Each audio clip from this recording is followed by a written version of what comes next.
Bowl. So yeah, we got a lot to get to. This would be a day that for many Randy years. McKay giving with us his picks. Super Bowl picks. Yeah. Yeah. This is a day that for many years we would be at the at the Bash, the old Oh, Bash that's in right. the old days. It's National Signing Mac Brown Day. Mac Brown Day.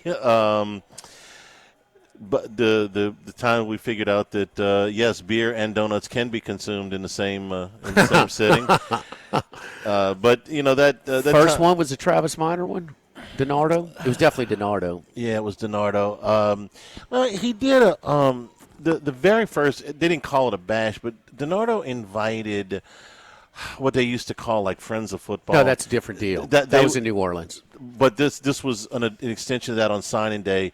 I know what you're talking about, the Friends of Football group. He just brought friends of the program, I should say. Friends of Football was a group. He brought friends into the press conference on the fifth floor of the administration building, and they had a reception after. That was his 95 class. They did the first bash to the public. Field house. 96. Okay. Yeah, in the field house. And it was an immediate hit.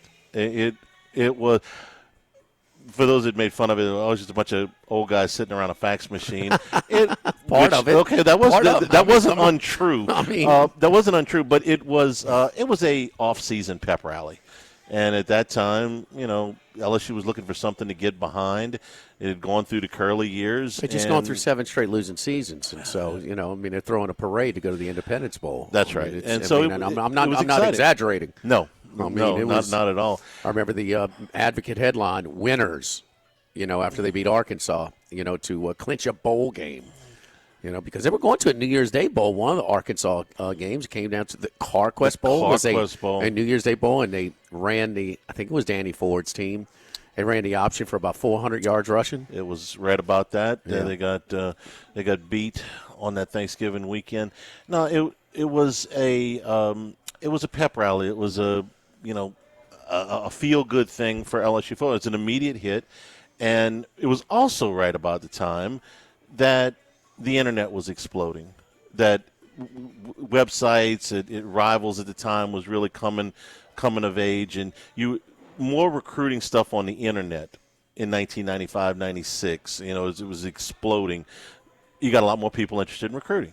It continued to grow from there, and the more the coverage of recruiting grew, the bigger the bash got, and it eventually outgrew the field house and went into the atrium, which is now Bally's, and eventually relocated a couple other times, and then when they changed the signing day, that all went away because most of the signees came in December.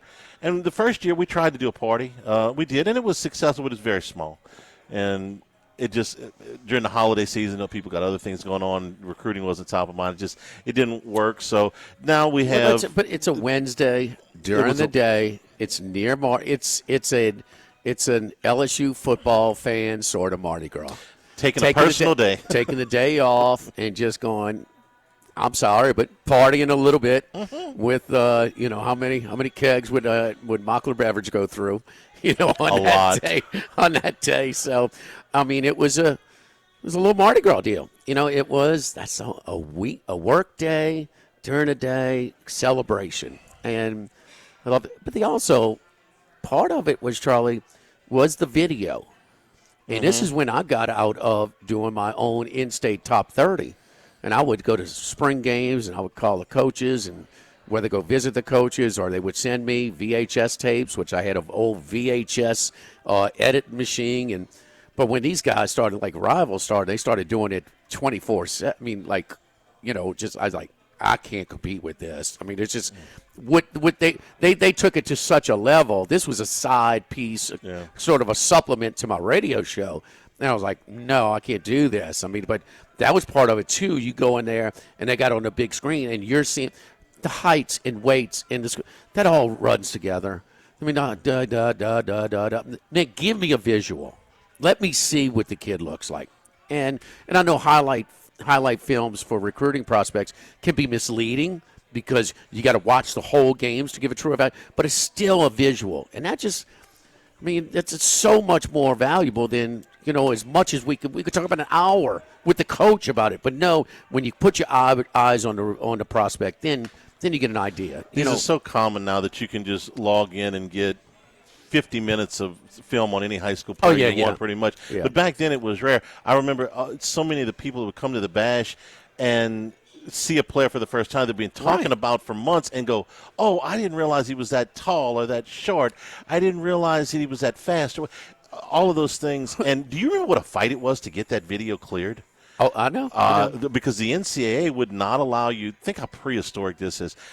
The NCAA would not allow you to show film of prospects even after they had signed on the campus in front of potential boosters. It took them a year to get that turned around. And even then they busted their chops about it. I thought it was every year. It was kind of like, do they show it or not? Yeah. And they just kind of showed it. They fought them tooth and nail on that thing. It was going to be best highlight films you saw.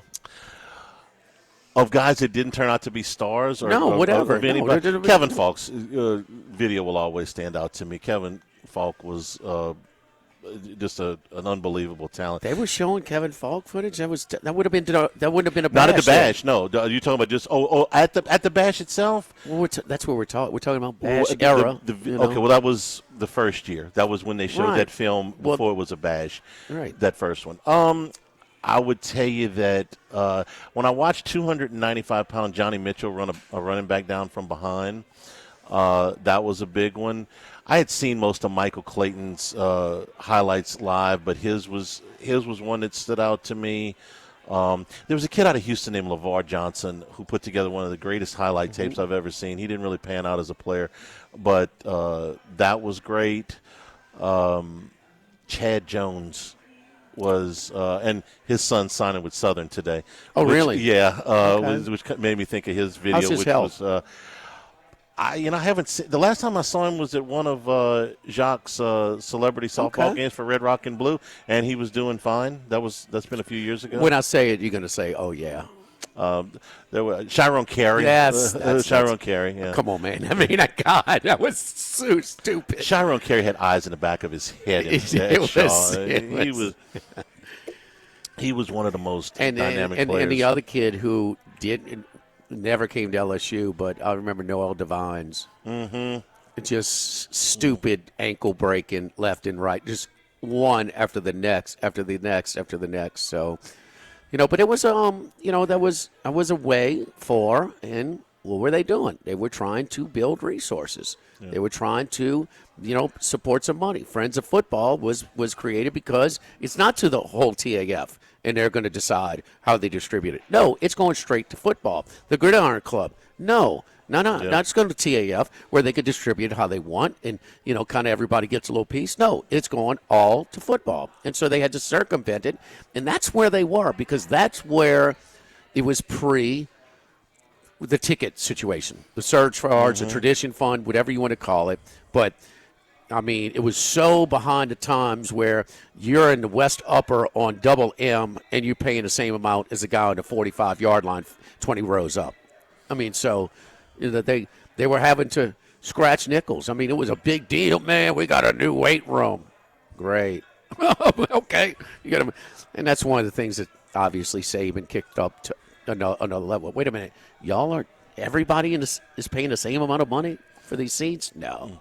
So one of the other things I remember about – because I hosted a lot of these things, emceed a lot of them, was the first time that Saban looked out at the crowd when he walked in to the Bash, because the coaches would come in. It was they right, just introduce the coach, the staff, introduce the staff, and I remember when Saban walked in and he saw this sea of people, like, really, it impressed him. And Miles also, when he walked in, he looked through the curtain, kind of like, "You serious?" Yeah, this is a big deal here, and those speeches always were the culmination of the day. And I also remember, and this is something else that's dated and doesn't happen anymore, the recruiting season ended that day, okay? There was no other signing period, anything else. The coaches who had been on the road for basically since the end of the season were able to exhale. Yeah. And you could talk to them after the whole thing was over and say, "Oh, tell me how this really happened," or "What was about this?" And you get a candid response. They would sort of, relax a little bit after 2 months of intense pressure to land these kids, and you got a lot of really good information. You got a lot of really good Well, stuff but it's after finally, it was over. once you get the letter of intent, you're clear to speak about a recruit specifically. Publicly, you couldn't do it. Yeah. And so they would give you a breakdown of what they liked and what they didn't. And it's, I mean, it's a day of positivity as well. I mean, who says, man, our recruiting class sucks? I mean, it just everybody thinks their class is a little bit better, including the staff, because the staff. I mean, there's some guys on their class that weren't as high on other people's lists, and vice versa. So it's just kind of it's a celebration of college football. We're just outside of football season. So the press conference for Lane Kiffin will be at 2:00 today. I know we'll have some stuff on that. Oh, it still is a signing day. They still sign some people today. They're signed two. Okay. One of them's from your alma mater, safety Jackson Williams out of Shaw, and a junior college offensive lineman named Adrian Lamb also signing today. They had gotten a couple of other players after the year started. A JUCO offensive lineman named Jacoby Jones and a freshman cornerback named Imari Peterson, but they have already enrolled. So if you're looking for guys that are signing today that haven't enrolled yet, Williams and Lamb round out the thing. This will be Lane Kiffin's first press availability since his opening, since he took the job. So I'm really anxious to see what he has to say about everything that's happened over the last 2 months. So looking forward to that. I mean, $1 million question is, what you want to hear is, okay, here's your class now, here's your roster, including early, late signing periods in a transfer portal, on par with expectations, below or above. Yeah. I mean, that's the $1 million question. I mean, I don't know if you're going to get a straight answer out of them or not, but what do you think? I would think it has to exceed his expectations. I don't know what his expectations were. It's exceeded my expectations. It's exceeded most of the fans who have exceptionally high expectations already. It's exceeded most of their expectations. And I'll give you an example. The Jordan Seaton kid from Colorado, he wasn't even in the portal on the first day. I'm not sure it was a slam. I've never been able to get a straight answer if it was a slam dunk that he was definitely going to transfer when the portal season started. He probably got some information about how much he would attract. If you do get, this is what you're looking at. So when he jumps in the portal and LSU gets him, okay, well, that's not something you could have reasonably expected when Lane Kiffin took the job on December the 1st. I mean, at least as far as I'm concerned. So I would think, at least it's exceeded my expectations. Even the guys that cover this stuff every day, we have Shea on the show every pregame, and he was like 25 to 30, and it's gone. That was at the end of the regular season, so it's gone past that. I don't know he jumped ship from a team that was going to the playoff because he thought the resources were much stronger here, significant. So he had to have a level of expectation. But in their first year, how much do you get a little bit of a pass? Nothing like you used to, of course, because you can. I mean, we've seen Signetti. We see a guy go to Indiana and get them to the playoff in the first year. Okay, so he's got to give him a year, we'll give him a pass, but it's still some. Yeah. I mean, Signetti's definitely stronger in year 2 than he was in year 1. I mean, I would think that Kiffin has higher expectations for next year this time than he does this year, and so I mean, it's still. You get a tempo. They're in the mix. I just can't see how they won't be in the mix. I know you talk about Levitt all the time, and that's fine, but that's why they have a backup, 2 of them. Yeah. Okay. So that are going to get a lot of reps in the spring. That are going to be, probably they're going to get more reps than Trinidad Chambliss did. Yes. In his first year at Ole Miss. A ton more. So that's the expectation for him is Signetti. The first year you go 11-2, losing the playoffs. The second year you win the national championship. No problem. That's a bit much to ask anybody. But, the expectations no. are You're high. going to be in the mix. Yeah. I expect you to be in the mix. I'm sorry, but LSU is right there with Oregon. Oregon has made it 2 years. The 12-team format, they've been in it 2 years. I mean, you're Oregon, and we can talk about their disappointment because they've only won 1 game in 2 years. But still, that's all you can ask, and then you go from there. We got some big stuff opening up here at Modesto. Right here on the campus, softball starts tomorrow. Next weekend, LSU baseball starts on the 13th, and then this gigantic women's basketball game against South Carolina on Valentine's Day, Saturday, February the 14th. We got some fun stuff coming up here at Modesto. To sit in a nosebleed at the PMAC is like almost $200 for the women's game. It's not a basketball school, Jim. Well, I was making a even, joke. Don't even Tell the don't folks even- about what they can come I get mean, something to eat and drink Who's before they playing go. Sunday, Charlie? The Super Bowl, right? Yeah. All right, Super Bowl. So you gotta have a good spread, for Bad Bunny. Singing in Espanol. Okay. On halftime, you got to, baby. So, but anyway, both here at Modesto, you would do the bundles. You go online at Roca Pizzeria or Modesto, and you order your bundles. For instance, like at Roca, they could do 2 pizzas, 12 wings, and cinnamon nuts. They've got that package. They've got, for a couples package, that's just 1 pizza. The choice of antipasto plus cinnamon nuts serves 2 to 3. So you got all these different options, and it's real simple. SB 2026. Super Bowl 2026, the code SB 2026. They get 15% off. So Super Bowl, you got a watch party, or you're going to a watch party, load up over at Modesto or Roca, or also don't go empty-handed, so you can have it delivered to there at a halftime, at the pregame, whatever it is for your game day. And speaking of game day specials for LSU baseball, just around the corner here at Modesto, $3 fireball shots, $3 tequila drop shots, $3 domestics, $4 imports, $4 hard seltzers, 32-ounce margarita specials are $21. Pickled jalapeno fries, tomato tango wrap, shrimp flautas, a birria burger, that's the brisket burger, or the game day nachos. Our game day specials for LSU baseball is just around the corner as well. Live at Modesto, live at lunch, 104.5 ESPN Baton Rouge.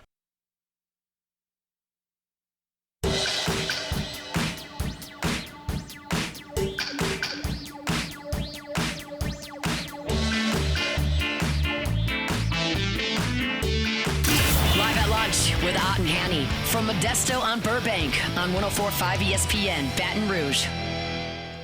Remember, you can always get the show on demand, 1045ESPN.com, LouisianaSports.net. New Handycast podcast will drop this afternoon. Be our first of a 2-part series on LSU baseball preview. That'll be at YouTube. Brought to you by Supreme Rice and SupremeRice.com, supporting our Louisiana farmers since the 1930s, celebrating their 90th year anniversary here in 2026. Supreme Rice. Light schedule in the SEC last night and tonight again. We talked about the scheduling. Here in the middle of the conference year, you're going to have a couple of weeks where you have fewer games. Tennessee ended up pulling away from Ole Miss in the second half. Chris Beard got thrown out. He was so frustrated. It was all tight game at half. Yeah, it was. 1 point game. They pulled away in the second half, and You surprised at Ole Miss? Well, a little bit, and then and then this is not an excuse. Are but they in right now? Tournament? Barely. Okay. They have played 7 out of 10 conference games on the road once you switch that. The Vanderbilt, yeah, you Live had to at flip lunch flop the with Vanderbilt. Yanni. Okay, Live yeah. From Chris's Specialty Foods on Highland Road. Yeah, so when you had to flip it, 7 out of 10 SEC road games, that's tough. Okay, Yeah, so it would be 6 out of 10. Yeah, so yeah, that's a lot. Yeah. Okay. you played Still, I'm So- sorry. I'm 6 out of 9. The next game will be 7 out of 10 because they go to Texas. We're just talking about expectations. I mean, if you have success, it should just build. I mean, this is a world class coach. As far as you give him a roster, you give 2 coaches equal roster, and who's going to outcoach each other? He's as good as it gets. Yeah. I mean, Hurley. I mean, I'm sorry. He's up there with anybody, and to get them, and one, they had to promise him. They had to commit before he took the job to so much player budget, and then he gets it done. Sweet 16 loses a heartbreaker to Michigan State. I mean, they blew that game, and to have on paper a stronger roster, yeah, I'm really surprised. No, let me back up on that. I said that they were in. They're not in. Texas is the last team in from the SEC. They're their net rating is bounced all the way down to 82 now. 82. Yeah, I mean, no, my they're gosh. not in. They're not in. I miss. They're out. Yeah, no, they're one of the 6 teams out. Yeah, right. Yeah. Right now, Lenardi's got 10 SEC teams in, and Texas is the last one. They're not. Missouri's ranked higher than them right now. So no, they are not in. Texas is the last team in, not just from the SEC. Period. On Yes. his bracketology. Period. So no, our guy Ace Seminara went 2-3. He missed that one, but gave 2-1. What'd I say? 2-3. Oh, 2 out of 3 is what I meant to say. 2-1. Beat, lost that game, but gave you NC State on the money line. They were an outright winner. Boy, if you did play it with the point spread, Jimmy, that was kind of dealer's choice, right? With the NC State line and SMU. Yeah, I mean, where depending on where you shop, it was plus 1.5. You could have got SMU a plus 1.5. You could have got NC State plus 1.5. Either one of them would have won. That's what I'm saying. I mean, so shop around a little bit. You do have some variance as with some of these games. NC State was down 8. 8 or 9, and they went on a 26-6 run. They hit 10 straight shots, and flipped it from from an 8-point deficit in the middle of the second half to a 12-point deficit to an 8-point lead. So no, they went up 12. They went down 8 to up 12, and then they had to hang on for their lives. And the guy, have you ever seen this? A non-point guard, Copeland, came over from McNeese State with Will. Mm-hmm. A non-point guard, 16 assists, 0 turnovers. No. No, I watch a gazillion games. I can never remember that. I can't remember Magic Johnson. I mean, he's not even a point guard. You could have probably stopped at 16 assists for any non-point guard because you don't see that hardly ever. Every now and then you see a good pass in big man get up to 10 or something. 16, no, and definitely not with no turnovers. And 10 rebounds. Nice night.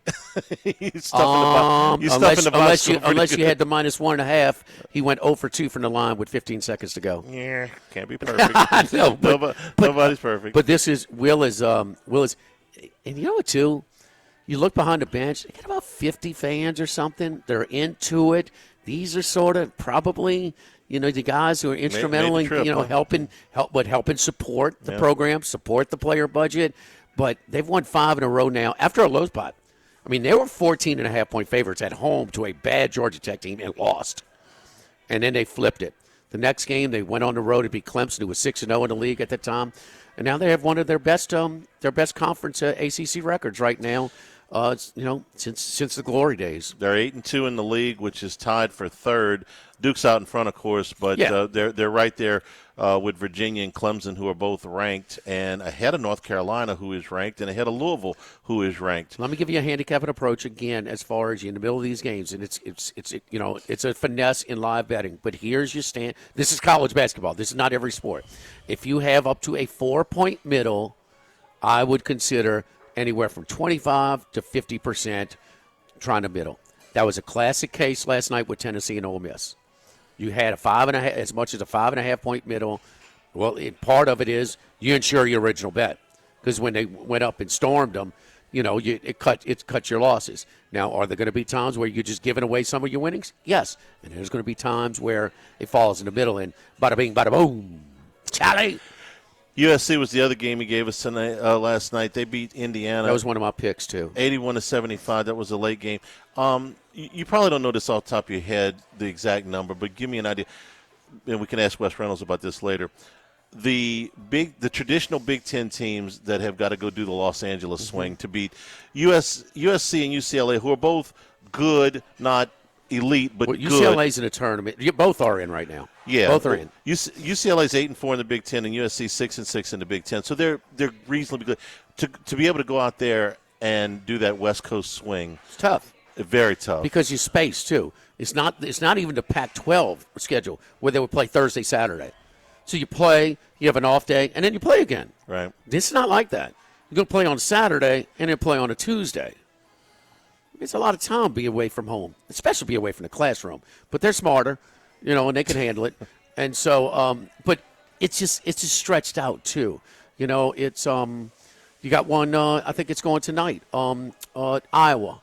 Iowa went to Oregon and took care of them. And they're playing an improving Washington team. Second-year coach in Seattle, and I think that's a tough spot for Iowa tonight. We've heard enough about the California teams complain, Mitch Cronin in particular, complain about going east. Watch the traditional Big Ten teams going west, that back-to-back, Because they have to do it more. Yeah. You know what I mean? Yeah. So, there's this some is the one, opportunities there. you either do the Pacific Northwest or you do with Oregon, Washington, or you do the L.A., but it's one of the two, and you're not doing both. You're doing either or. So you're not going to Oregon, Washington the same year Right. you're going to UCLA and USC.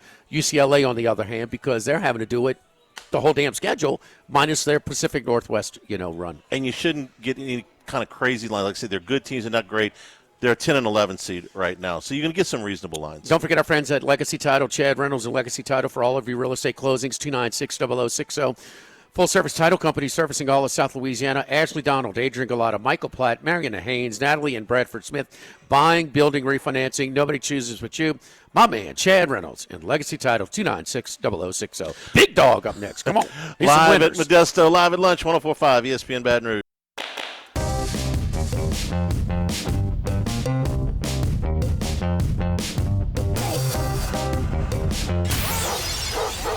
Uh-oh, they let the big dog out. Boom!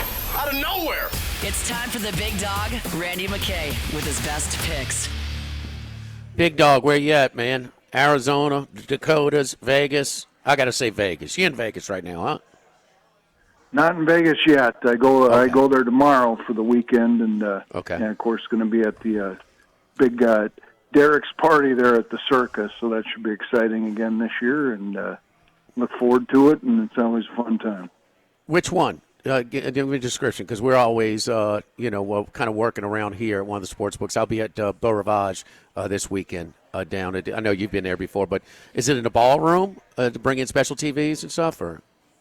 Yeah, they have the big ballroom there. That's the main one at Circa that I'm going to. I know he has a whole bunch of other ones too over at D, and then he has one on Stadium Swim. But I do the big ballroom one that he has up there, that he has Bet Bash in, and a bunch of other events he has there up there.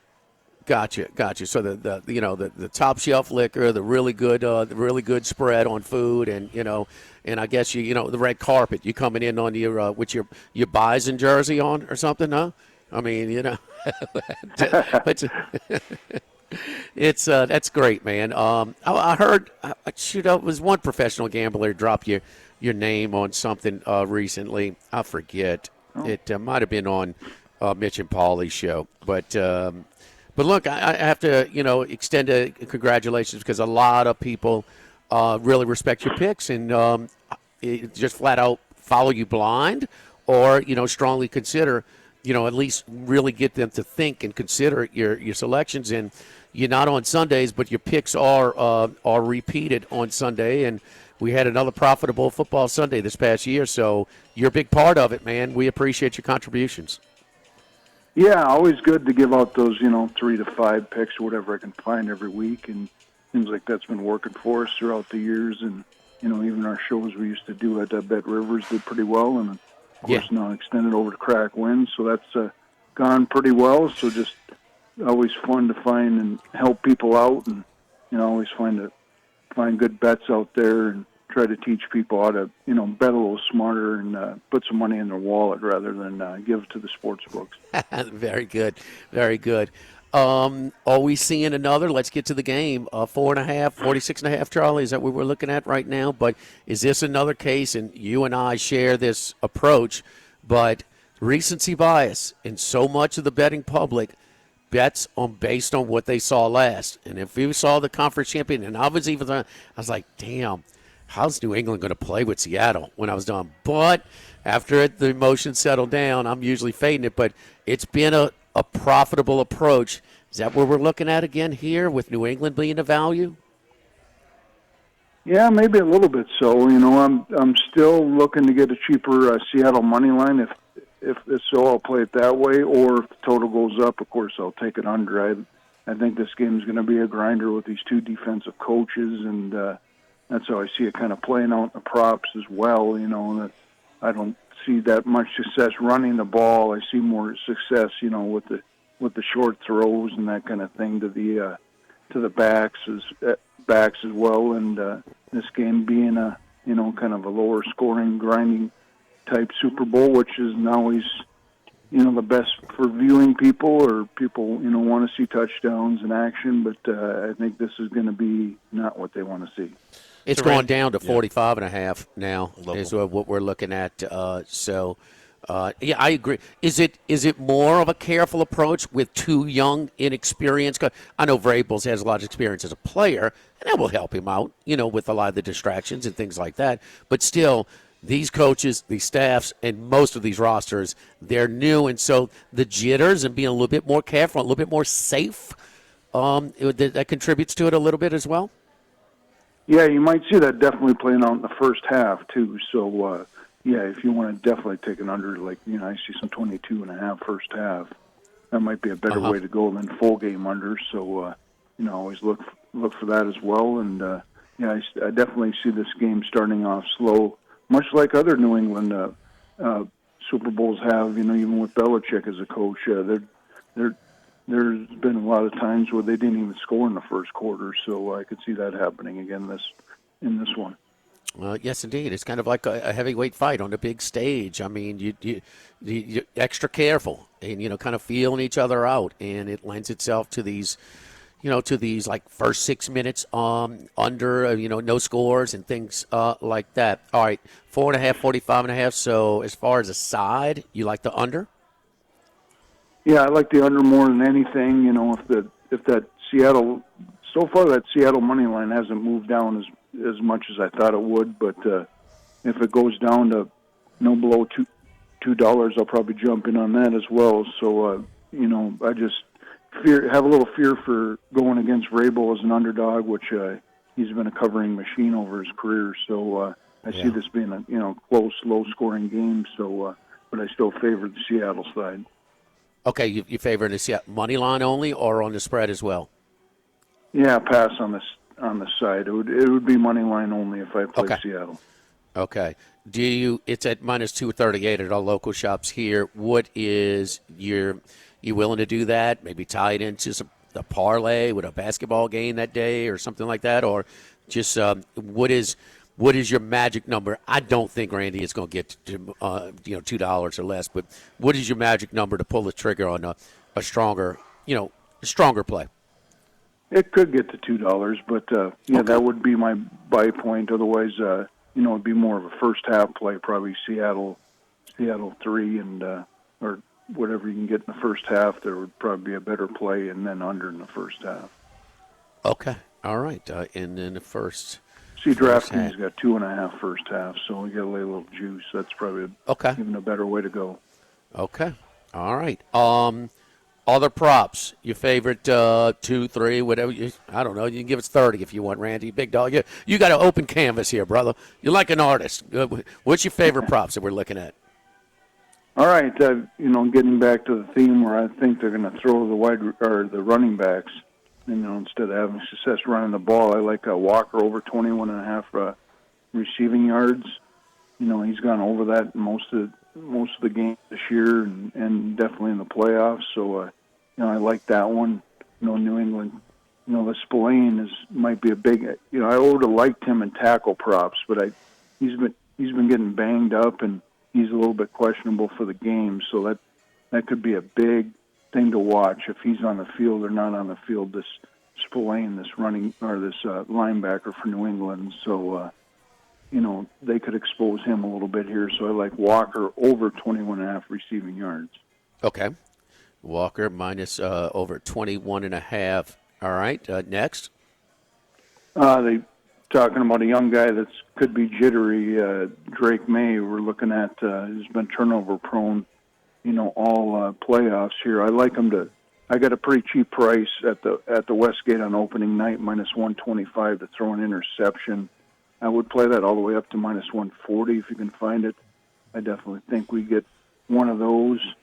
And another person mentioned to me that I was on another show that maybe look at maybe even both of them throwing an interception. I think you get a little bit better of a plus there, but definitely like Drake made to throw an interception minus 125.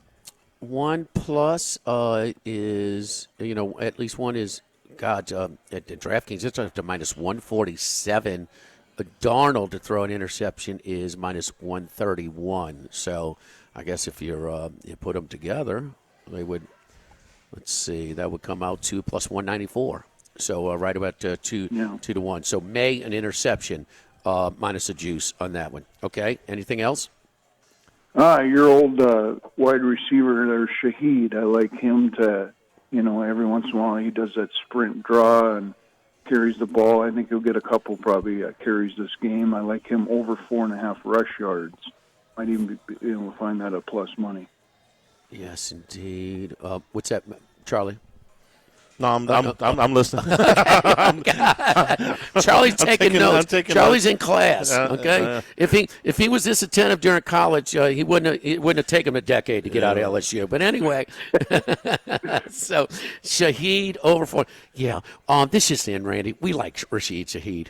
I mean, we think he's pretty damn good, and it's funny. It's been a little bit of a battle to try and incorporate him more into the passing game. He doesn't have a ton of targets, so they are both punts and kickoffs and, yes, an occasional runner. So, yeah, they're trying to just get the ball in his hands because he can go. Now that Tyreek Hill is kind of, just kind of not quite what he is. This might be the most explosive guy in all of football, Rashid Shaheed. Because of him, Randy, do you think would you entertain maybe New England with a touchback kicking off?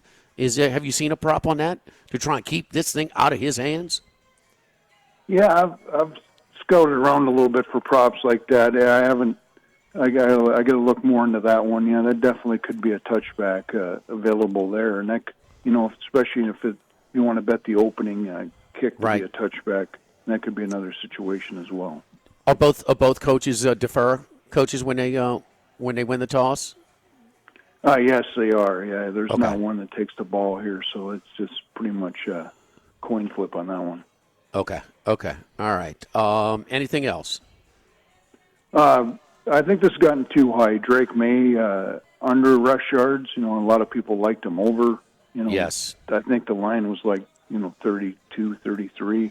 It's gotten up to like 38.5 now. So you've seen some overreaction to that, and I've heard some stats that he kind of, if you throw out some of the games where last week he had to run because he couldn't really throw in that condition. You got to throw out some of them stats, but his norm is more like 30-something yards. So I think that's gotten too high and too popular of a prop. So that's definitely one where I'm going to take under. He is at, is it 40? Is it 40? 39. So what did that open up at, Randy? I saw some 32.5, 33. So that's quite a bit of difference. What do you think with a little bit of a sore shoulder? Does that reduce the amount of rushing attempts you really want to put your quarterback in? Yeah, that definitely factors in as well. And then if he takes a hit, we could see Josh Dobbs. That'll lead to my next prop. Okay, what is that? Will there be more than 2.5 people or 2.5 players to throw a pass? Yes. Yeah, attempt a pass plus 160 or higher. Oh, that's going down. That's who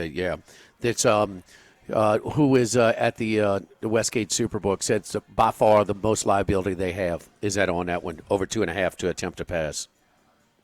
Yeah, I can see that definitely happen because you probably won't see out of Seattle. I doubt Drew Lock will get in the game. Maybe Walker could throw a halfback pass. I think he has in the past.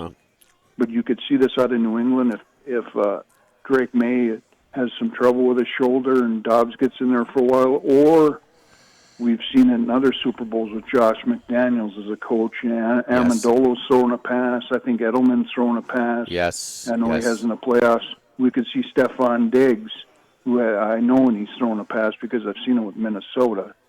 So we could see him throwing a pass, and that'll lead to even a better one here. That will there be more than 2.5 completions by passers at plus 250 or higher. So you can even take that +1 as well. All right, over 2.5 to complete a pass as well. Well, somebody's smiling over here. That's Charlie's favorite, over 2.5 to attempt a pass. So he's it's a popular one. So I got to dig up and see. Randy, we're out of time. Anything? Go ahead. Okay. I'm sorry. Yeah, we've seen that happen in over half the Super Bowls. So that's pretty close to half the Super Bowls that has happened.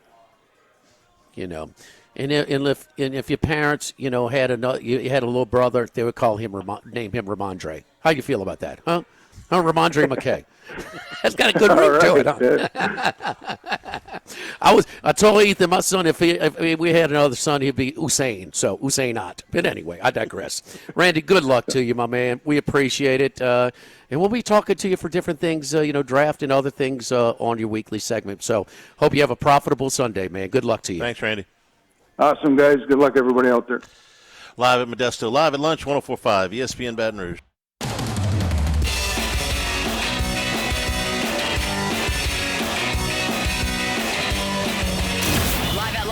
With Ott and Hanny from Modesto on Burbank on 104.5 ESPN Baton Rouge.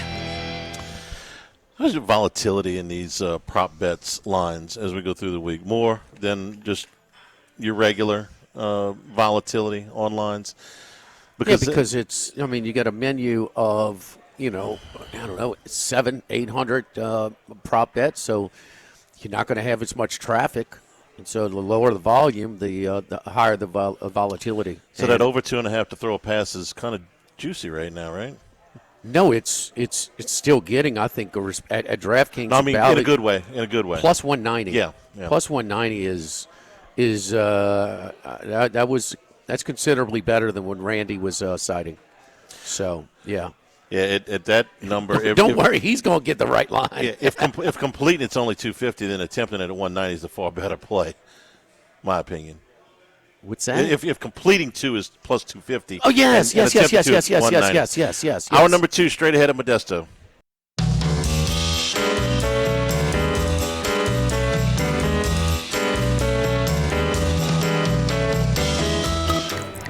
Enjoying the finer things in life is his forte. Let's bring in Scott Rabelais from The Advocate.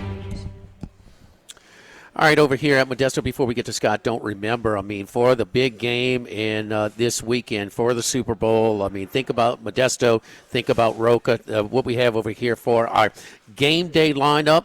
Siete layer dip, Charlie. Again, Ed Bonnie, you're singing in Spanish. You better get down. That's 7-layer dip. Siete.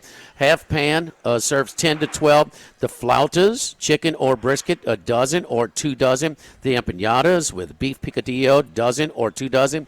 Dip package with the salsa roja, tomatillo, queso, and guacamole. And the fajita party pack, regular or grande, chicken and steak. Add a gallon of margarita at eatmodesto.com. Again, code SB 2026, SB Super Bowl, SB 2026, and get 15% off. That's at Modesto. That's on Super Bowl Sunday only. That's at Modesto and Roca in their catering menu. We should have invited Lane Kiffin over to lunch. Before his press conference, it's right across the street. Could have come over and had a little lunch with us. Scott, how you doing? I'm doing great, guys. The Winter Olympics are actually about to start any minute. Curling, Great Britain and Norway. It's coming up momentarily. Jimmy, who's favorite? Sweden won the last goal, Charlie. So it's a big upset over Canada. He's making this up. The U.S. failed to medal. He is making this. Well, he's probably not making it up with that part. Do you guys have a medal in curling? I don't know, but Sweden did win it. Yeah. Yeah, the U.S. See, Scott, see how little respect. Oh, no, wait. I say it. Charlie says he's joking. Scott says it. Oh, really, Scott? Because I didn't think that you were following curling that closely. Charlie, this just in. I am so multifaceted, Charlie. Uh-huh. I have broadened my horizon over these years of broadcasting. You notice Rabelais went to the Summer Olympics in Paris and yes. all that stuff. When he sent him where it's cold, he opted out. Oh, Italy's a great place, man. Yeah. I didn't have a chance to opt in, but we had 3 dozen Louisiana Olympians in Paris. We don't have too many in the Winter Olympics. We do have a a person in the Paralympics, Winter Paralympics, Brianna Huckabee. But Scott, you would have definitely gone if you were allowed to cover it, I'm sure. Oh, hell, of course. That's what I'm trying to say. Yes. We had Yes. Gordy Rush just walked in to have lunch here. He was an alternate on the That's bobsled right. team once. I saw his kid out at Tanger. I was going to get some clothes last week. He was in the parking lot doing bobsled drills. Gordy could run, man. Man, he's hard on that kid, man. He could push it. Scott, what are you expecting from Lane Kiffin here? This is the first time he'll talk to the media here since his opening press conference. Yeah, I mean, I kind of forget until I kind of forgot until I listened to y'all's segment earlier that it's actually the second national signing day. So I mean, we're talking about that. Obviously, there'll be a lot of talk about this transfer portal class. I'm sure he's going to get asked about a wide variety of things. Maybe Sam Levitt's health, his coaching staff. A wide variety of things. Obviously, this is the kind of the reason. The base reason is it's the February signing day. But there's a lot of ground to cover with Lane Kiffin. I imagine there'll be a lot of different questions, and I'm sure he's expecting that. Yeah, there's two players that are not enrolled that are signing today. I don't know that there'll be very many questions about those guys, but about the portal transfer, the transfer portal as a whole. And what we were talking about is expectations versus what actually happened and having to adjust on the fly. Just to guess, how did it match up with what you thought and what you think he thought about how many and how this might have gone down? Gosh, I can't imagine that. Even he had to be a little wowed by how they did, right? I mean, 42 guys, and then to stack up the players in positions of need, like you to restock the offensive line. They did that. And of course, it landed on capping off with Jordan Seaton, the big catch. Getting Sam Levitt, to come, and then two other quarterbacks, of quality to come as well. I'm kind of curious to think if he thought I can't imagine he thought they were going to fill. I thought they filled just about every need that they had, and I can't imagine that he thought that it was going to. Even he thought he was going to go quite that well. That's something I'd love to hear from him, as you said. Going into, because you don't know. I mean, they had to do this. They had to start doing this so quickly after he became LSU's coach, early December. So it's been a whirlwind, and obviously one that's paid off handsomely. Now you got to, as I said before, now you got to make a team. You can't just have a collection of talent. You got to make them into a team, and I think that's something. Charlie, it wasn't that long ago that, Sorsby, signed with Texas Tech. Levitt came and left town, and people were like, man, we're running out of quarterback. There was some panic. And then you're three deep? I mean. There was a time there for a couple of days where I think they had 9 wide receivers committed, 1 offensive lineman, and no quarterbacks. And it was like, well, this is going to be completely disjointed. But the numbers are so drastically different now. For spring practice, think about it. All right, if you want to go back 10 years ago, you were getting a limited amount of early entries of your signing class. There was no transfer portal, and your outgoing seniors and your early draft entries were gone. You were operating in spring practice with 60 guys and some non-scholarship players that were filling in. They're going to have, by my unofficial count, over 90 players, scholarship players, in spring practice, which is that's a lot. I mean, you look at 17, I think, scholarship offensive linemen. I've seen them go into seasons with as few as 10 healthy guys before. The sheer numbers are just a lot different, and managing that will be. I mean, there's still only so much time you can practice, only so many reps you can get. So the numbers all look great, but managing that, I'm curious to see what his thoughts are on that. No, it's a I wouldn't say it's a good problem to have. Even it's certainly a good situation to have that you've got those numbers, and you can look at guys and evaluate them against other guys, see the actual on-field comparisons instead of projecting or anticipating what you might have in the fall. And yes, we're not going to see. I assume he's going to say we're not going to see Levitt at all in the spring. Actually on the field, but he can do other things and be with the team, and at least maybe get some kind of timing or chemistry with those guys going on. But it's very good because 42 transfers. So I guess these two signees they get today will make 16 signees. So we're talking about 58 newcomers to mesh with the returnees like Fredez Green and DJ Pickett and Whit Weeks and Braylon Moore and stuff like that. So it's that's the work that it becomes important now is getting these guys to know and trust each other and come together and to avoid what rumors we've heard, coming out of a place like Ole Miss is like, well, some of the returning players are unhappy that the newcomers are getting more than they are. That's another dynamic you've got to manage, making everyone happy because they're going to know what everybody's NIL deal is and trying to get that all together. And that's the unseen part of it. Everybody looks at the talent on the field and just the size of the guy or the speed of the guy who's out there playing, their arm strength or whatever. But they've got to be a cohesive unit, and that's something that obviously the work starts now and goes through spring, and then individual unofficial drills. They're going to work together in the summer, then go into fall camp.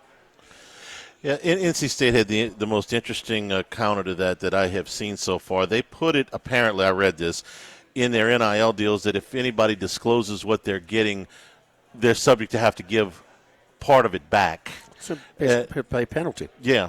So, in other words, whatever we give you, keep your mouth shut about it, because if it leaks out, you got to give. Is that what Skip did back when he had to use? Are you getting a tenth of a scholarship? This guy's getting 80%. He dealt with this way back when. When you could divvy up the scholarship. That'd be a good question to ask Doug or Patrick or Ben or any of those guys. Hey, did you know what the other guy was getting? And do you know what Todd Walker was getting? And shut up. Right. I mean, you hit like him, you get as much as him. You hit 400. You're more than welcome. Scott, let me change the question. Go ahead. Okay, real quick. The question I think I would like to answer that I doubt will get answered is how much did they spend on this roster? Not just bring in players, but on roster retention. We've heard. I'm sure you guys have heard the numbers. Like I have, $40 million. Over that sort. Over that. I'd love to know. I don't think he's going to tell us. Most people think between 45 and 50. Yeah. With the lineman from Colorado, it kind of pushed him over that.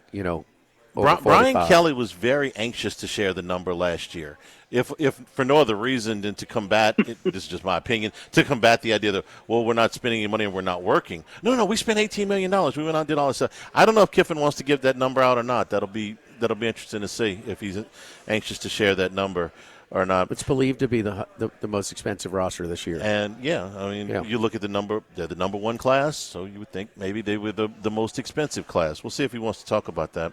Scott, let me ask you about women's basketball. Texas tomorrow night in Austin. LSU won the first two games. The first game between these two at the PMAC back in early January, but it was a close game. Texas is ranked number 4 in the country.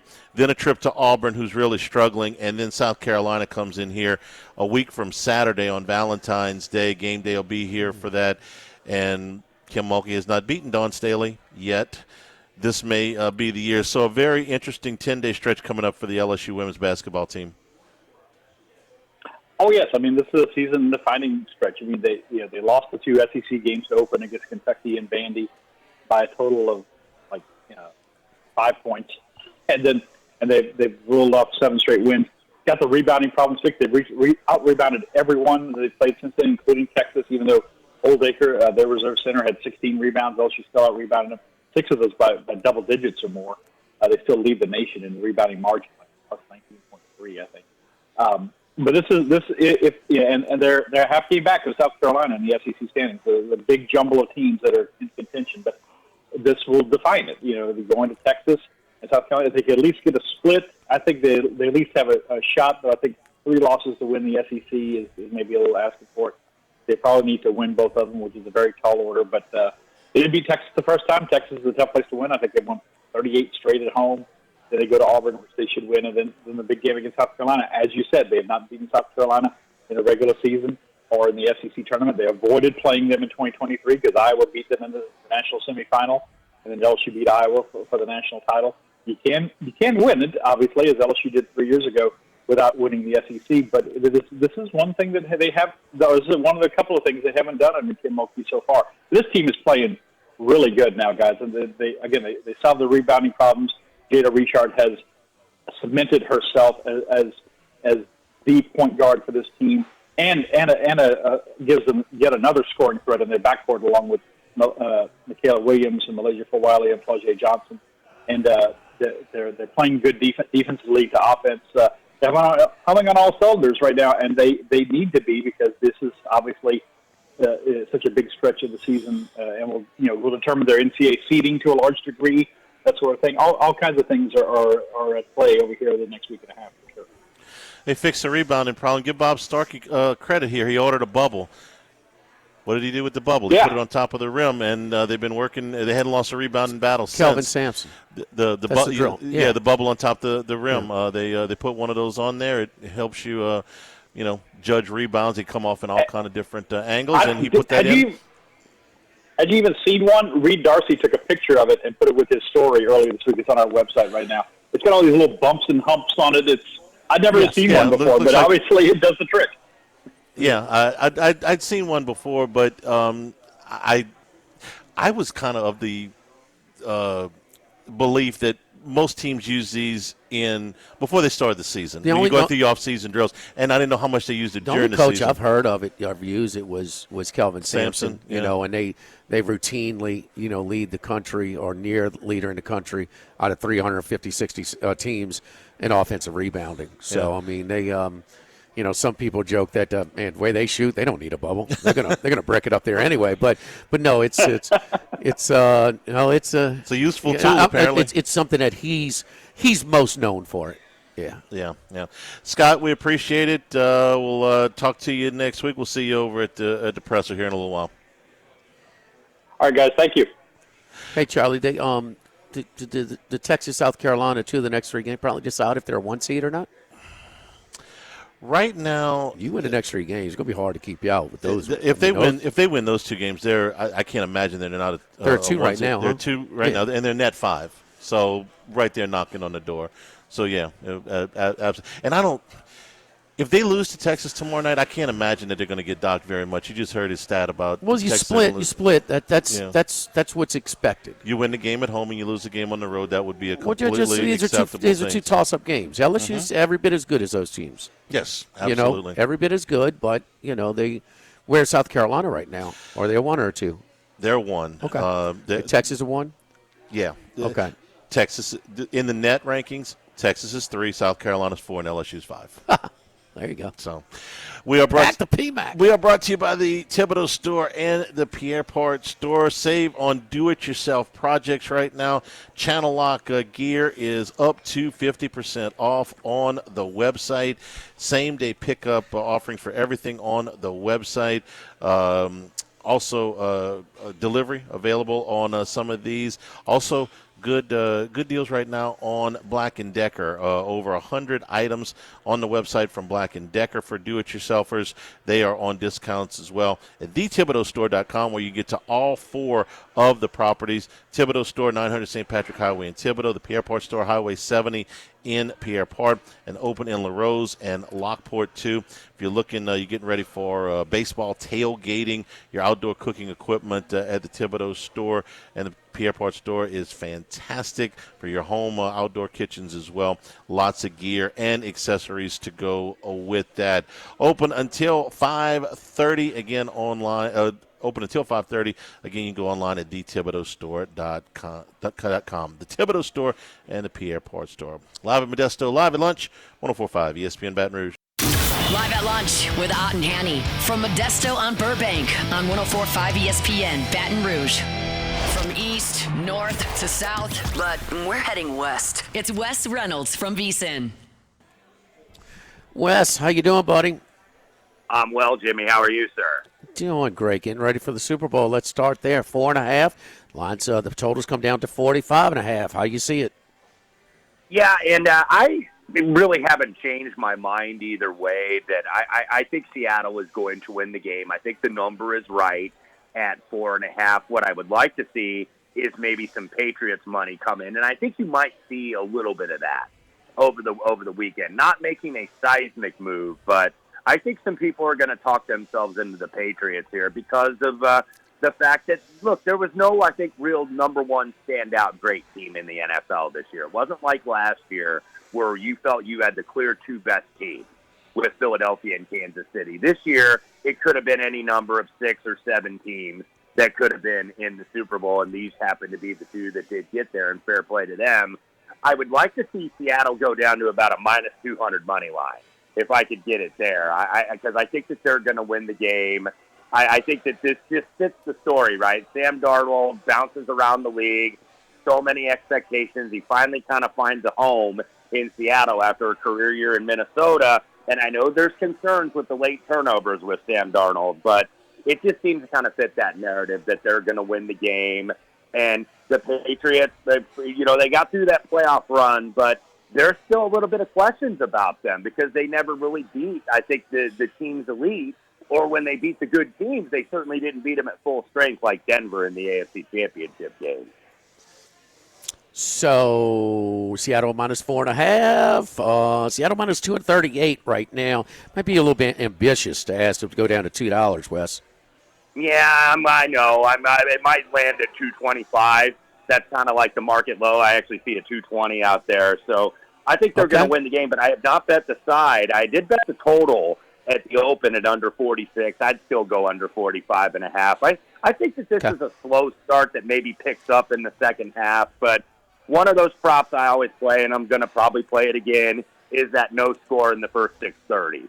Because I think you can see a 3-and-out for both of these teams because they both get pressure up front. So you may see some hurried throws early and rush drives. So under or no score in the first 6:30, and you could do 5:30 as well. You got to lay a little bit more juice, but no score early for me is what I usually What is the juice? That's one I usually play as well because of the big stage, and I think it's even exaggerated this year because you have so much inexperience from the coaches and the players, on the big stage of the Super Bowl. So yeah, it's the kind of feeling out. You don't want to make the big mistake. You're a little bit more overly careful before you get in the rhythm of the game. What kind of price you looking at no score first 6:30? Yeah, I'm actually looking that up right now, but it's usually in that like $1.30 or $1.40 range based on how it's priced pretty much every single year. But anywhere 150 or less, I would be willing to lay it.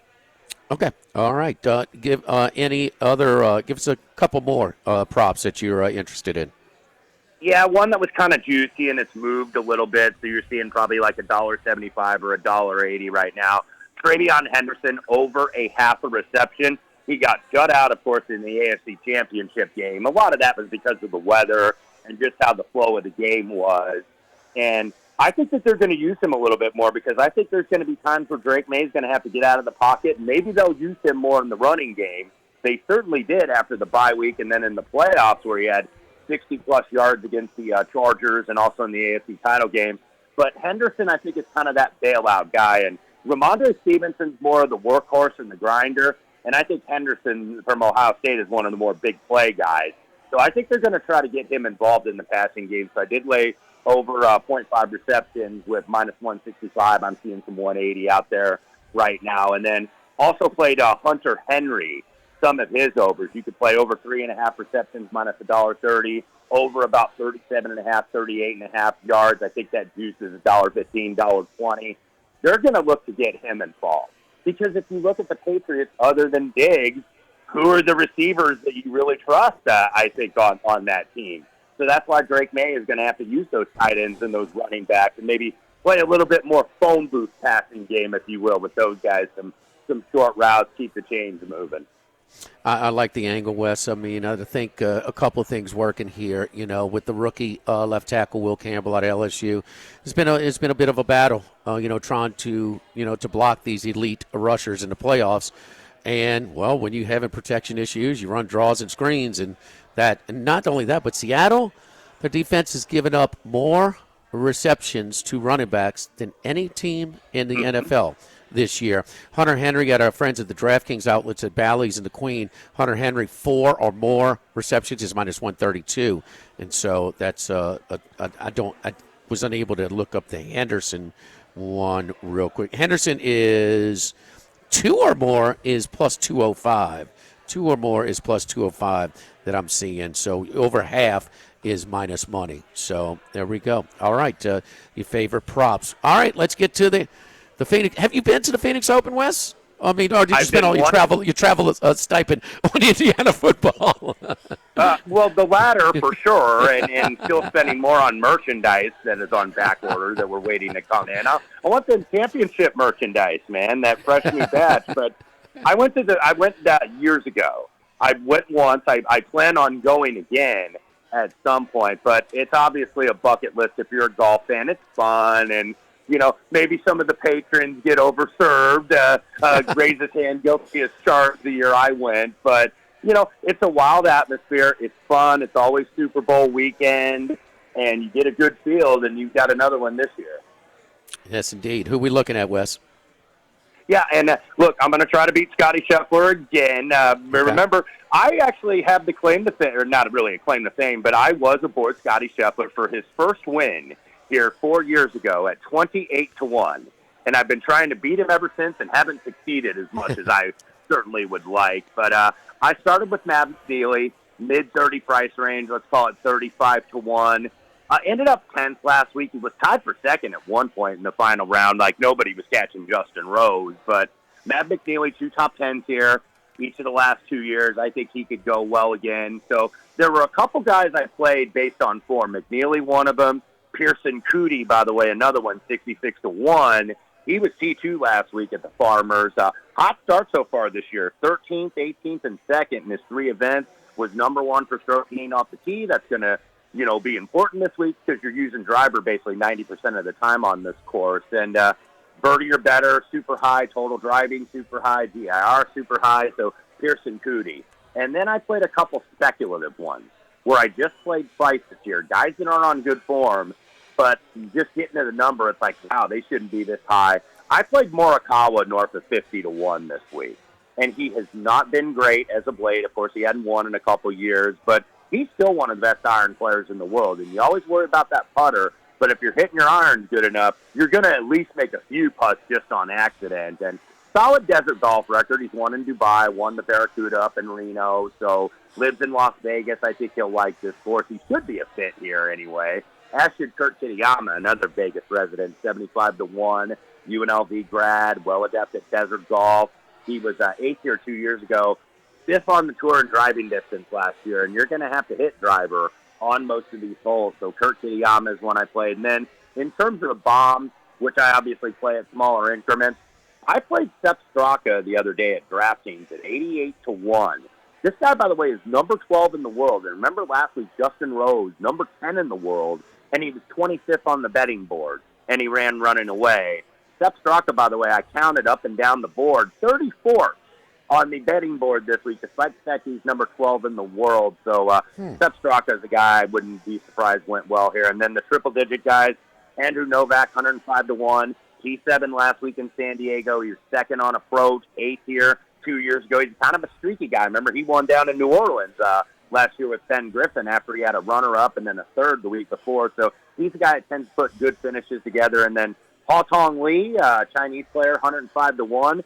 Got his car through the DP World Tour last year. So far, so good. 11th and 8th the last 2 weeks for Ha Tong Lee. Another guy who I think will fare well on a high driver heavy course. And then a guy that played well last week. He barely missed the top 10. He ends up 11th, but got me profit for the week based on the top 40 market. I'm going to roll with Tony Finau again at triple digits, around 120, 125-1.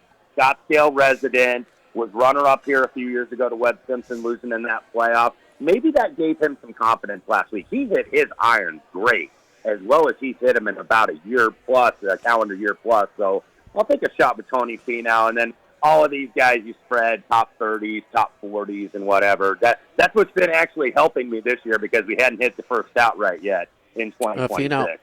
Finau still 135-1 at DraftKings outlets here in town. Haotong Li, spelled L-I, so L-I, just to help you out on that one. Charlie and I were talking about, we were watching closely the USC game. I thought it was a tough spot for Indiana after an overtime win at Pauley over the weekend, and then spend the extra days in California. What's your thoughts on how difficult it's been? We know that Purdue, split their games when they went out there as well. The traditional geographic Big Ten programs like Indiana, Michigan, the others, going for that L.A. swing and against two teams that are projected in the tournament right now. I still think so. You obviously, for Indiana, they got to hold serve at home, which, four opponents that you're going to be favored over, and then you might be a small dog to the Spartans of Michigan State, but hold serve at home, you're going to make the tournament. But that LA swing is tough. Like, it's always mentioned how tough it is for the West Coast schools in the Big Ten to travel east. Of course, Mick Cronin's had a couple comments about that, like every single press conference he talks about it. You get a little bit annoyed with it. It's like, dude, you're the coach at UCLA. It's not a bad gig. But anywho, that's a tough trip, and usually the Pacific Northwest, the Washington, Oregon is usually a tough trip, even though Oregon's all kind of banged up and injured this year, and Washington's battled injuries. But that's still tough to get 2 wins on the road there. So I thought Indiana ran out of gas a little bit late. They tried to make a run, but just couldn't make shots, and that's what worries me about them. They're so shot-dependent from the three-point line. If they're not going down, they're not winning a lot of games in the conference. Yeah, they did. When they were making their comeback in the second half last night, too, they had some clean looks. They just couldn't knock them down. So it wasn't, last night at USC. By the way, he's not laughing at you. We said almost exactly the same thing about an hour ago. I know. on Cronin. No, on Cronin and the traditional Big Ten teams. He's on rewind with the, bitching about the travel. So anyway, we do have a great college basketball schedule. Wes, you on anything for tonight's schedule?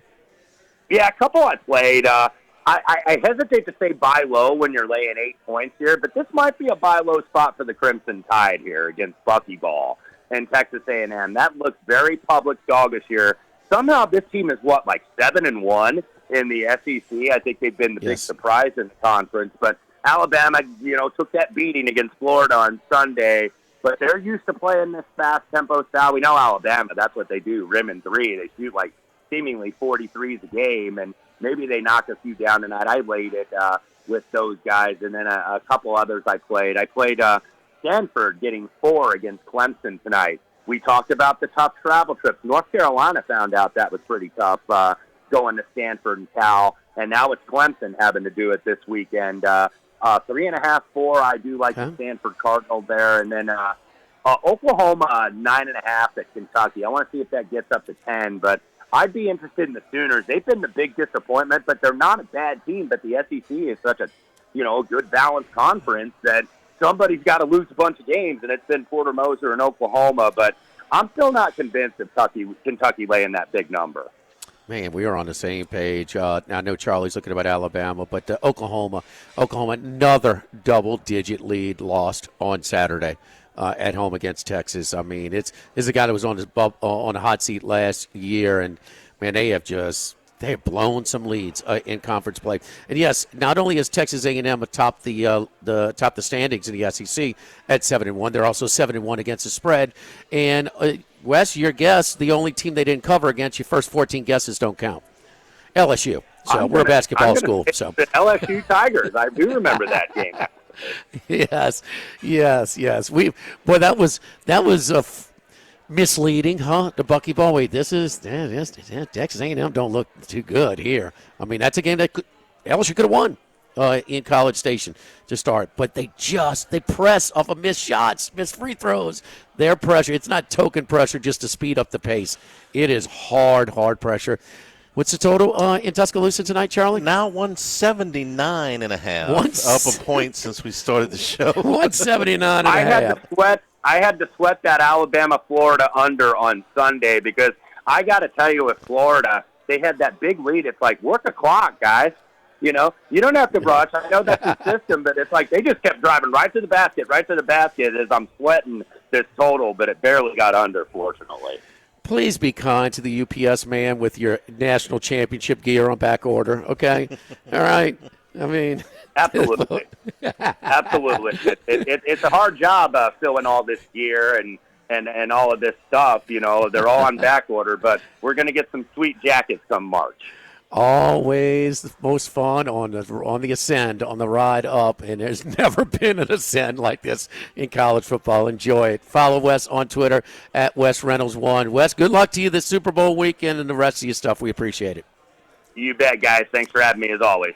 Yes, indeed. Wes, that's a bad championship gear on back order. Huh, Charlie? Every Indiana fan on the planet is going to order one of Yes, those. You remember what it was like in 2003 when LSU won? I want a hat. I want a shirt. I want a poster for the wall. I want to frame this. You don't know if you're going to get you're not guaranteed another one of those.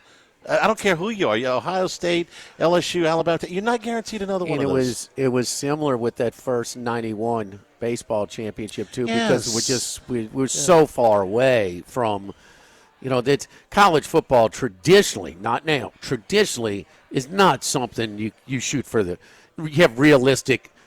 Okay, we got a chance to win it all. I mean, that number is 6, something like that, and just LSU was not. Buy one of. I would advise buy one of everything they offer, man. I still got championship gear from the '90s in my closet. Trust me, he is. I know. He is. Don't forget our friends over at Go Chevrolet. You hear me talking about my buddies over at Go Chevrolet and Lee Carney and Nick Richard. And I drive a vehicle from Go Chevrolet and had a great experience when I called Lee and got my Tahoe a few years ago. And then when it had to be serviced, unbelievable concierge service. Come bring me a loaner at the when we were doing a show at Chris's Specialty Foods.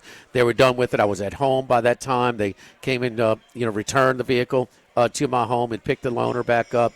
All the transactions were done, mobily over the phone. Just easy stuff. And so go Chevrolet in LaPlace, go Chrysler Dodge Jeep Ram in Plaquemine. So certified body shop as well. Mention my name, Jimmy Ott, for VIP pricing as well. Go to the website also at GoChevrolet.com. You check out the inventory of new vehicles, check out the inventory of pre-owned vehicles, and you can get approved for credit right over the website. You can check out the value of your trade-in. You can appraise your vehicle right over the website. So, and if we don't have a pre-owned vehicle, exactly what you're looking for, we'll utilize our nationwide contacts and get you exactly what you're looking for. Go Chevrolet in LaPlace. Go Chrysler Dodge Jeep Ram in Plaquemine. Live at Modesto. Live at lunch, 104.5 ESPN Baton Rouge.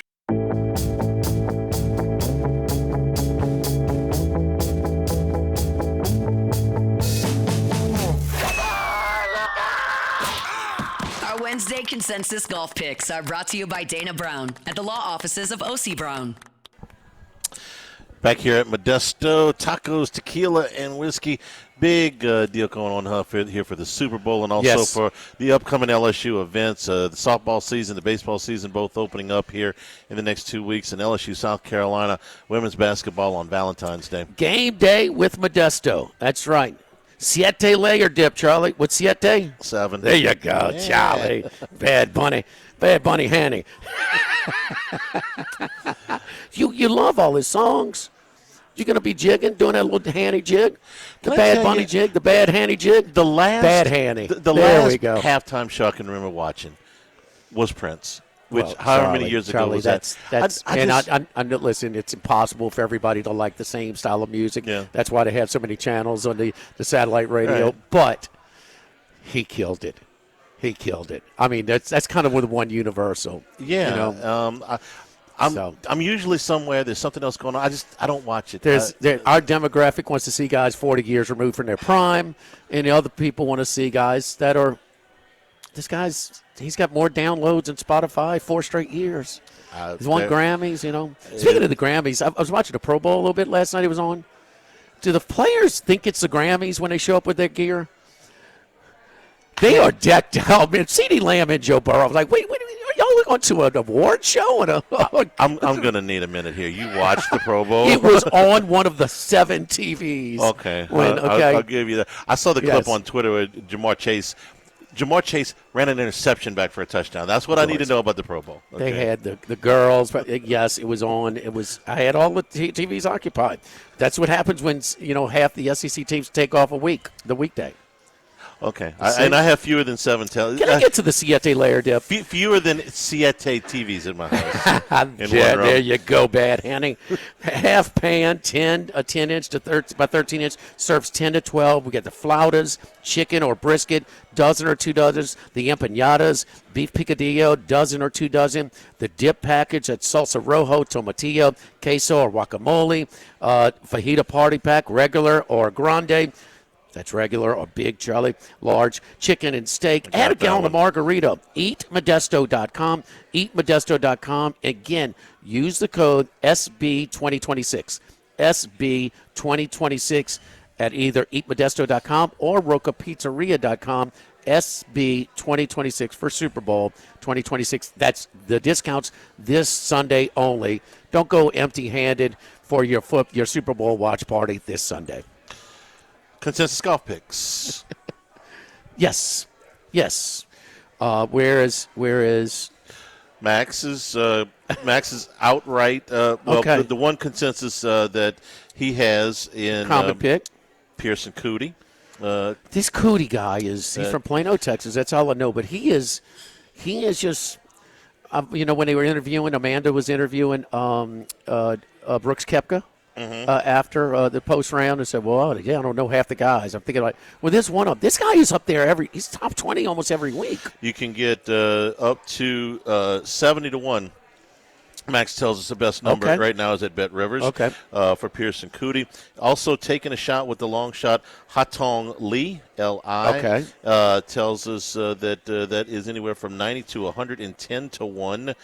You shop around on him, and that is it for the consensus between between Wes and Max. Between Wes and Max. Here's Max's other picks. Ben Griffin, the best number there is 35-1 at Caesars. Jordan Spieth, he loves him some Jordan Spieth. He does. He loves him some Jordan Spieth. 60-1. Pearson Coody, like you said. Nick Taylor, the best odds is at DraftKings. The Queen and Bally's here. Minwoo Lee is 80-1. He's been in pretty good form. Like you said, Hatong Lee, and then Max Homa. He's kind of been struggling a little bit. Homa usually does his most damage in the state of California, where he's from, but. The California swing was not tremendous for him. Top 20 finishes, including ties. Siwoo Kim is plus 105. He's been in good form. And S.H. Kim out of Bet MGM is the best number there, plus 450. And his top 40 finish, including ties, Sam Stevens, minus 130. That's at the Queen and Bally's, the DraftKings outlet. So, again, the common picks, consensus picks, again, are Pearson Coody and Hatong Lee. Pearson Coody and Hatong Lee. The most surprising thing that Wes said to Jen that whole time was that it was 4 years ago this weekend, this tournament, that Scottie Scheffler won for the first time on the PGA Tour. I remember it well. Man, it seems like longer than that, doesn't it? Yes. I mean, doesn't it seem like he's just been dominating for so long? Two, especially here, two big things. Well, I'll never forget it. First of all, who he beat in the playoff. Patrick Cantlay. Very good. Yeah. Very good. That's the toughest part, Charlie. But it bled into, because it was a playoff, it bled into pretty deep into the first quarter of the Bengals-Rams Super Bowl, not just any Super Bowl. That's right. And I'm trying to win this outright at 28-1, and I'm like, I love Joe Burrow, but I got to watch this. It just seems like he's been dominating for so much longer. Yes. So, again, our consensus golf reports. Probably we're getting in. That's kind of after Super Bowl, we really kind of get into it. Players Championship, we'll go to Florida next, and then Masters right around the corner as well. So, again, our report brought to you by our friends at Dana Brown at the law offices of O.C. Brown. Your law firm for a lifetime, 343-1111 and ocbrown.com. So, both Charlie and I have used Dana's team of attorneys for different reasons at different stages of our lives. Not too far away. Well, going to River Road, going to bring Ethan to from school to football practice. The girl swings in front of him. Pow! Jeez, totaled my car. Airbags deploy. What am I going to do? I need to set up doctor's appointments, specialist appointments, deal with the insurance. He does all of that. So it's never it's a pain in the butt. But damage control, absorbs the hassle that it is. Call our friends at Dana Brown at the law offices of O.C. Brown, 343-1111. Never a charge for that initial consultation. Live at Modesto, live at lunch, 104.5 ESPN Baton Rouge.